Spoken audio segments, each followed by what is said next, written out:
¿Qué tal, queridos alumnos? Pues hoy no he podido acompañarles yo porque le toca al licenciado Chicola impartir la clase, pero como no he podido abordar con ustedes la cuestión de los tribunales constitucionales y la Corte de Constitucionalidad, pues en este breve video abordaré los fundamentos o las bases legales, ¿verdad?, que ustedes deben conocer acerca de de este órgano, ¿no?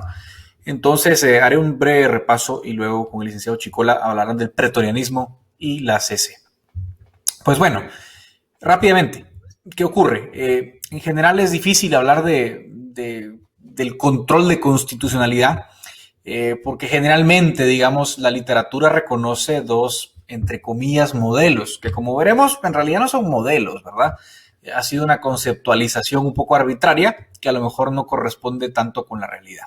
Entonces ustedes toman un libro de derecho constitucional comparado.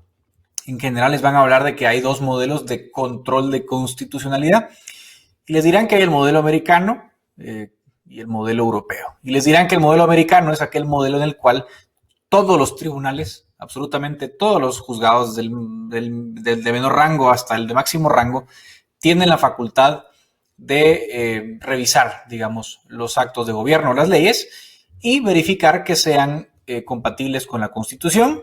Y en todo caso, cualquier tribunal, por menor o mayor que sea, puede inaplicar una norma inconstitucional.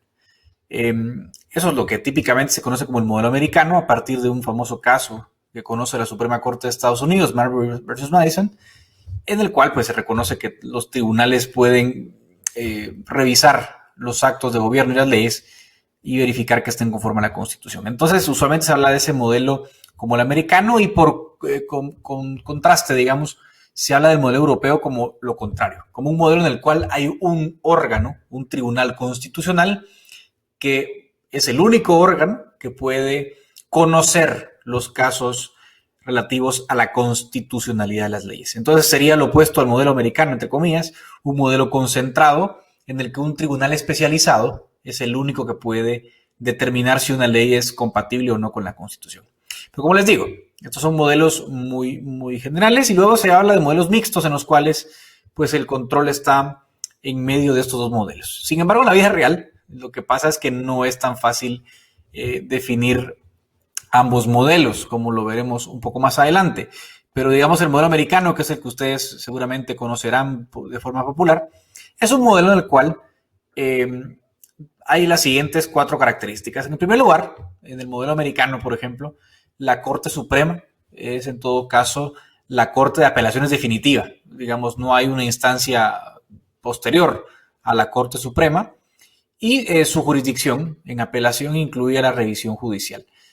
Y por supuesto, algo muy importante y que contrasta mucho con nuestra visión, en el caso americano, el alegato de inconstitucionalidad no es abstracto, sino que es en un caso concreto. Es decir, no es como acá que nosotros estamos acostumbrados a decir, bueno, vamos a impugnar tal artículo del Código Penal porque es inconstitucional, sino que en Estados Unidos el caso tiene que motivarse a partir de una aplicación particular de la ley. Les vamos a poner el ejemplo.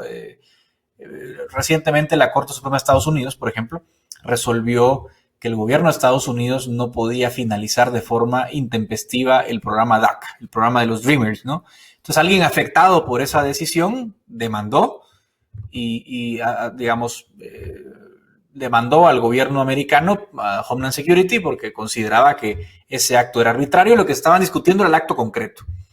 Y luego, a partir de ese caso concreto, la Suprema Corte pues le da razón a la persona que interpone la demanda y determina que la manera en la que el presidente Trump terminó el programa DACA era incompatible con la ley de procedimientos administrativos de los Estados Unidos. Pero si se dan cuenta, no es como la inconstitucionalidad de tal o cual ley en abstracto, sino se refiere a que en un caso concreto se alega que tal o cual acto de gobierno, en ese caso concreto, es inconstitucional. Y luego, ese Tribunal Supremo, esa Corte Suprema, pues genera un precedente que es de observancia obligatoria para los demás tribunales. Entonces, el DACA no se puede terminar porque la Suprema Corte ha dicho que la terminación fue de forma violatoria a la APA y, por tanto, pues el gobierno no puede hacer valer esa decisión, por ejemplo.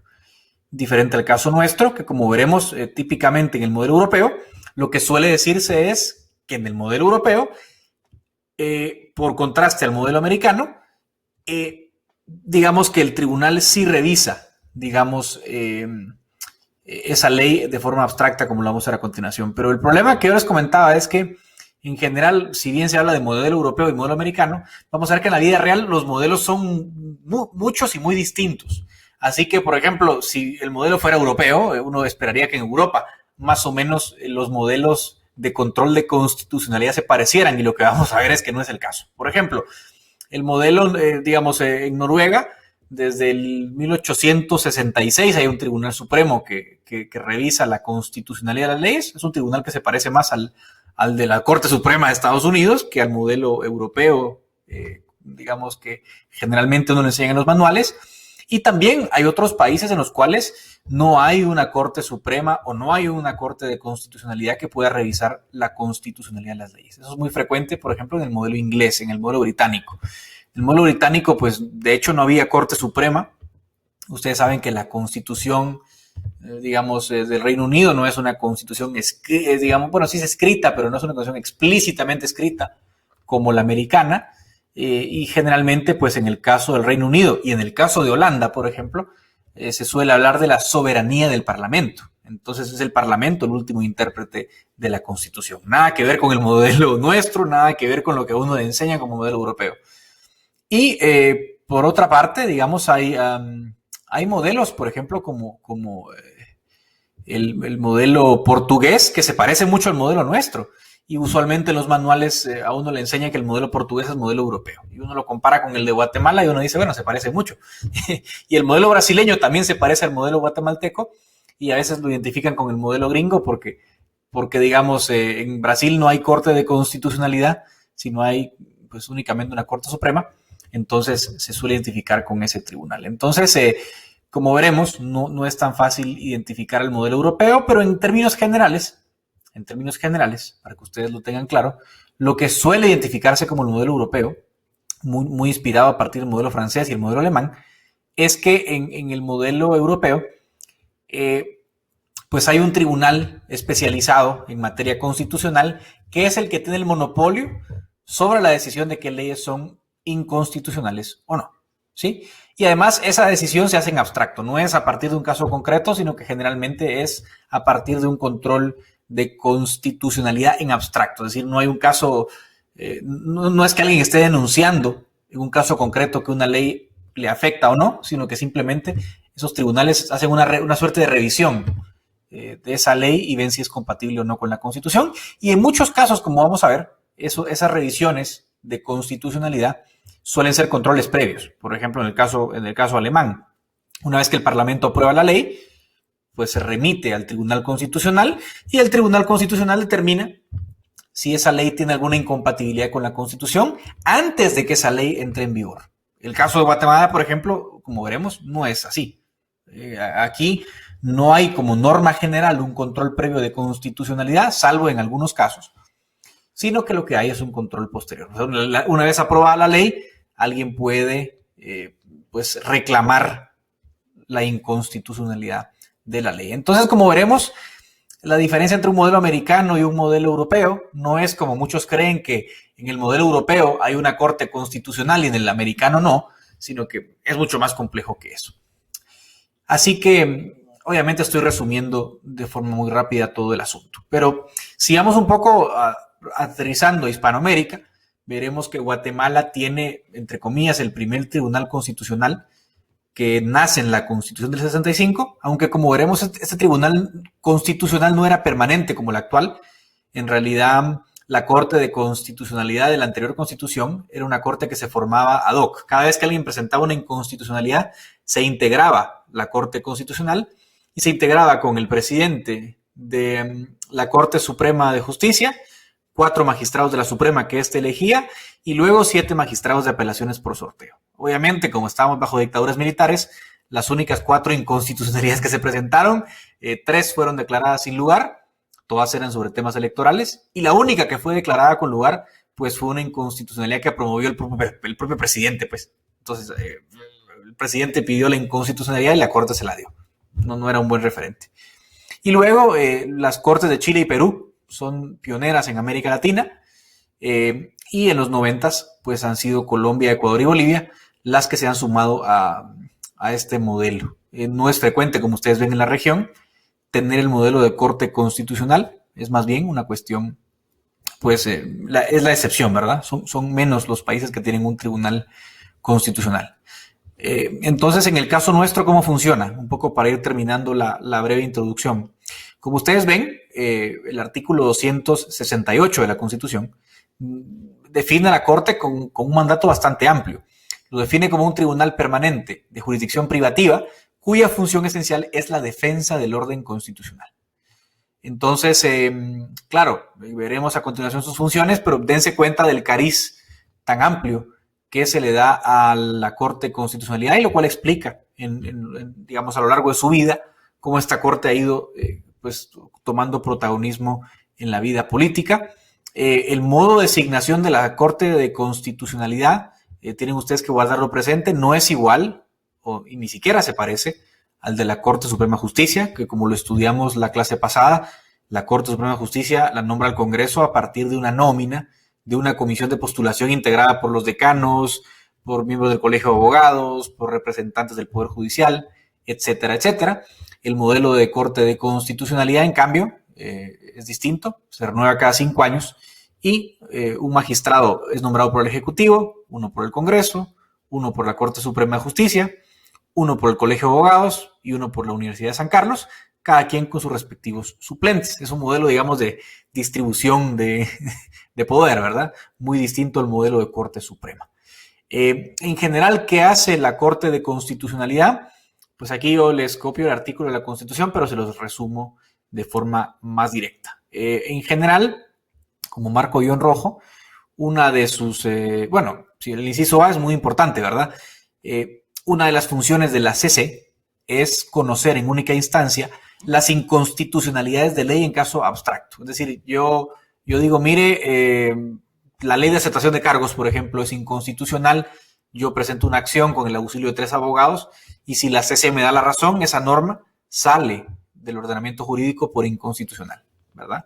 Pero luego el inciso C es muy importante porque explica mucho las amplias tareas que tiene la CC en el día a día. Y es que, como les decía antes, ¿no? El modelo de control de constitucionalidad nuestro es un modelo mixto, es decir, que cualquier tribunal, entre comillas, un juez de paz, un juez de instancia, lo que sea, puede conocer sobre la constitucionalidad de las leyes, esa es una de las acciones, o puede conocer en algún momento el conocido amparo, ¿no? Que para los que no son abogados, el amparo es, pues, dicho en términos muy simples, un juicio sumario, ¿verdad? Un juicio, bueno, técnicamente sumario, ¿no? Un juicio muy, muy corto, que lo que busca es proteger a los ciudadanos en contra de las violaciones a sus derechos a partir de actos arbitrarios del poder público, ¿sí? Entonces, si el poder público abusa de su poder, valga la redundancia, pues un ciudadano puede acudir al amparo como mecanismo de protección. Entonces, en muchos casos los amparos no los conoce la CC directamente. Claro, los amparos de alto impacto que ustedes ven en la prensa, sí, que si el MP pide que se anule la elección de Cortes, pues eso va directo a la CC. Pero en el día a día no. A lo mejor la municipalidad comete alguna arbitrariedad y en ese caso lo conoce un juzgado de primera instancia, o a lo mejor pues fue incluso un juez de primera instancia mismo el que cometió un acto arbitrario, y en ese caso el amparo lo conoce un juez de apelaciones. Es decir, los amparos en general en muchos casos no se conocen directamente por la CC, pero lo que sí menciona correctamente el inciso C del artículo 272 de la Constitución es que como el amparo es un juicio, al final hay una sentencia, todas las apelaciones de los amparos van a dar a la Corte de Constitucionalidad. Y eso es un poco lo que explica la sobrecarga del sistema, ¿verdad? La gente usualmente está inconforme con lo que resuelve un juez menor en materia de amparo, apelan y luego llegan a la CC. Y por supuesto hay casos en los cuales el control de constitucionalidad sí es previo. Lo vimos antes y lo ratificó hoy. Hay leyes que son calificadas como leyes de rango constitucional, como la ley electoral, ley de partidos políticos, la propia ley de amparo, que es la ley que pues, regula digamos, la jurisdicción constitucional, o la ley electoral, ley de amparo, la ley de orden público, por ejemplo, son leyes de rango constitucional que para modificarse requieren de un dictamen favorable previo de la CC. Entonces, es otra de las funciones que tiene la CC. Y por supuesto, como lo vimos en la primera sesión de clase del curso, que se ha pasado muy rápido, tiene la función de emitir opinión sobre los vetos presidenciales de los decretos que apruebe el Congreso cuando el presidente alega inconstitucionalidad. Así que en términos generales, esto es lo que hace la CC. Con el licenciado Chicola explorarán, obviamente, cuál ha sido, en todo caso, la importancia de este Tribunal Constitucional para, digamos, para la vida política del país y cómo pues, pasamos un poco del texto formal a lo que ha sido la Corte en su historia, empezando por lo que hizo en el Serranazo, digamos, donde rescata el orden constitucional, pero con una sentencia pues que de alguna forma rompe los cánones formales, hasta pues a muchos sucesos posteriores que también han sido críticos en la vida nacional. Así que hasta acá la breve explicación y continuarán ustedes con el licenciado Chicola.